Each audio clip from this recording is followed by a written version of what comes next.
2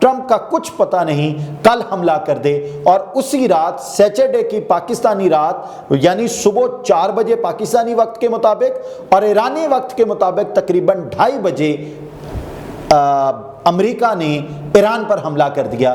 اور یہ اس وقت جب میں فورکاسٹ کر رہا ہوں کہ امریکہ پاکستان کا بھی دوست نہیں ہے، تو میری التجا ہے پاکستانی عسکری قیادت سے، پاکستانی سیاسی قیادت سے، we need to be careful، یہ کسی کے دوست نہیں ہیں۔ اب اگلی خبر جو ہے نا وہ بہت ہی ہوش ربا ہے، مطلب ہوش ربا ان دا سینس کہ امریکہ یہ کلیم کر رہا ہے، امریکہ کے وزیر خارجہ مارکو روبیو یہ کہہ رہے ہیں یہ جتنے ممالک ہمارے ایران پر حملے کی مذمت کر رہے ہیں یہ تمام خاموشی سے ہمارے ساتھ ہیں۔ یہ خبر نے دل چھلنی کر دیا ہے۔ اگر خدا نہ خواستہ پاکستان بھی ساتھ ہے تو یہ بڑے افسوس کی بات ہے، اگر خدا نہ خواستہ افغانستان امریکہ کے ساتھ ہے تو انتہائی افسوس کی بات ہے، اگر خدا نہ خواستہ سعودی عرب امریکہ کے ساتھ ہے تو بہت افسوس کی بات ہے، اگر خدا نہ خواستہ ٹرکی امریکہ کے ساتھ ہے، مذمت کر رہا ہے اس حملے کی لیکن امریکہ کے ساتھ ہے تو بہت افسوس کی بات ہے۔ انسانیت کا خون اتنا سستا نہیں ہونا چاہیے۔ آج امریکہ کی ایران پہ یہ لگار ہے، اسرائیل کی ایران پہ یہ لگار ہے تو کل کسی اور اسلامی ملک پہ ہو سکتی ہے، یہ ذہن میں رہے۔ پورا بیان سامنے رکھتے ہیں، میرا تو دل چھلنی ہوا اس خبر کو پڑھ کے کہ جن ممالک نے ہمارے خلاف مذمتی بیانات دیے پس پردہ وہ سب ہمارے ساتھ متفق ہیں کہ یہ کارروائی ضروری تھی۔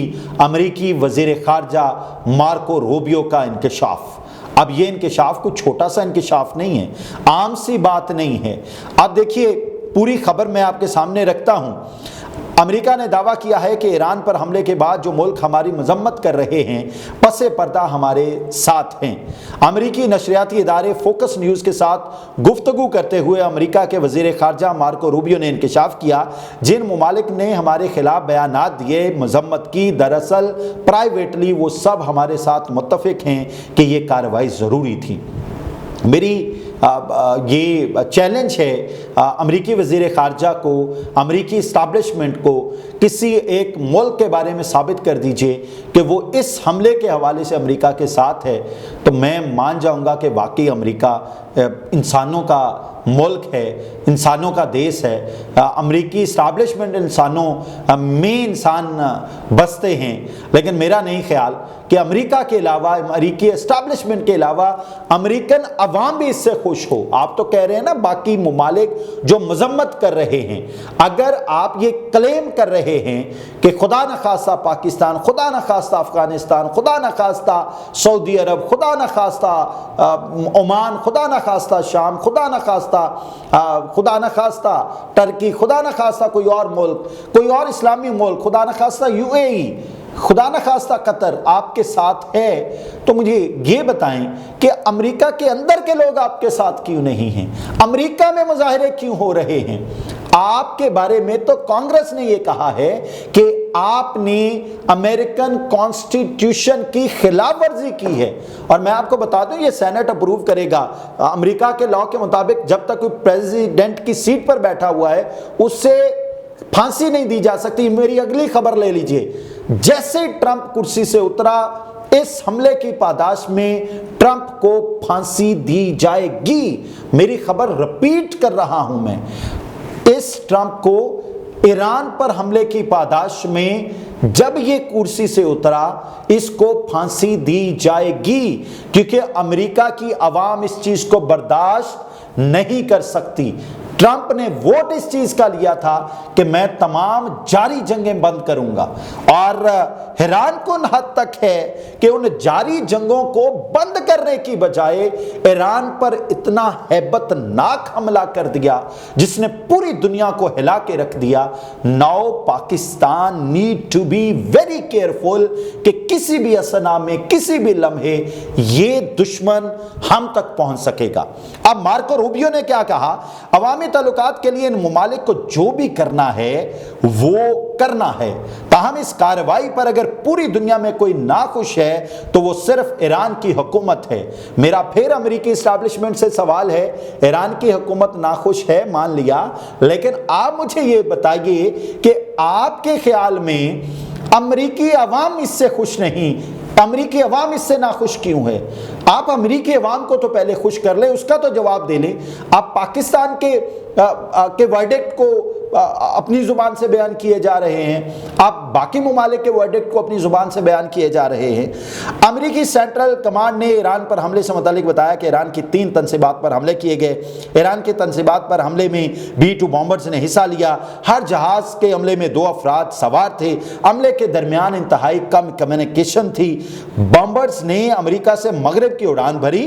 بامبرز دھوکہ دینے کے لیے بحر الکاہل کی طرف گئے۔ یہ آپریشن ایران کی ایٹمی قوت ختم کرنے کے لیے ڈیزائن کیا گیا تھا۔ یہ ایک بہت خفیہ مشن تھا۔ اس مشن سے واشنگٹن میں صرف چند لوگ ہی آگاہ تھے۔ انہوں نے کہا جہازوں کا ہدف مشرق کی جانب تھا۔ 18 گھنٹے کی پرواز میں متعدد بار مڈ ایئر فیولنگ ہوئی۔ ہر B-2 کے ساتھ ایک معاون جہاز بھی اڑ رہا تھا اور اس تمام آپریشن میں مختلف پلیٹ فارم کا ربط تھا۔ پھر اس کے بعد B-2 بمبار حملے سے پہلے امریکی سب میرین ایکشن میں آئی۔ سب میرین نے 12:30 بجے 12 سے زائد ٹوما ہاک میزائل داغے۔ یہ میزائل زمین پر اہم ایرانی انفراسٹرکچر پر داغے گئے۔ پھر کہا کہ ایران کی ایٹمی تنصیبات پر حملے کو مڈ نائٹ ہیمر کا نام دیا گیا۔ پینٹاگون حکام کی جانب سے کہا گیا مڈ نائٹ ہیمر میں ایران کو دھوکہ دینے کے لیے متعدد اقدامات کیے۔ B-2 بامبرز کے آگے 4th اور 5th جنریشن جہاز اڑائے گئے۔ یہ جہاز انتہائی بلندی پر تھے اور تیزی سے پرواز کر رہے تھے اور اسٹریٹجک پیکج کو امریکی اسٹریٹجک کمانڈ نے سپورٹ کیا۔ حملے میں امریکی ٹرانسپورٹیشن کمانڈ، سائبر کمانڈ نے مدد کی اور امریکی space command, space force command کی بھی مدد حاصل تھی۔ US یورپی کمانڈ نے بھی اس حملے میں مدد دی۔ انہوں نے مزید کہا کہ جہاز نیتنز کے قریب پہنچے تو US پروٹیکشن پیکج ایکشن میں آیا۔ اس پیکج میں سرحد کے ساتھ وار کرنے والے ہتھیار شامل تھے۔ یہ نیتنز تک پہنچنے کے لیے B-2 طیاروں کو تحفظ دینے کے لیے کیا تھا۔ حملے میں شامل امریکی جہازوں پر کوئی جوابی وار سامنے نہیں آیا۔ B-2 بمبار نے 2:10 پر 2 GBU-57 بم گرائے۔ یہ بم فردو ایٹمی پلانٹ پر گرائے گئے۔ اس کے بعد دیگر بمبار طیاروں نے اپنے اہداف پر بم گرائے۔ 2:10 سے 2:30 ایرانی وقت کے مطابق یہ حملے ہوئے اور پاکستانی وقت کے مطابق 4 بجے حملے ہوئے۔ میں پہلے سے فورکاسٹ کر چکا تھا اور ابھی میں فورکاسٹ کر رہا ہوں، امریکہ میں ٹرمپ کو اب عوام جینے نہیں دے گی اور جیسے ہی ٹرمپ کرسی سے اترے گا اس حملے کی پاداش میں ٹرمپ کو پھانسی ہوگی۔ میری دعا ہے اللہ تعالیٰ انسانیت کی خیر کرے، مسلمانوں کی خیر کرے، اور اس وقت مسلمانوں کو اتحاد دکھانے کی انتہائی ضرورت ہے، اور اگر مسلمانوں نے اتحاد نہ دکھایا تو پھر ہماری داستان تک بھی نہ ہوگی داستانوں میں۔ اللہ تعالیٰ پوری دنیا میں بسنے والے مسلمانوں کی خیر کرے۔ اجازت دیجیے، اللہ حافظ۔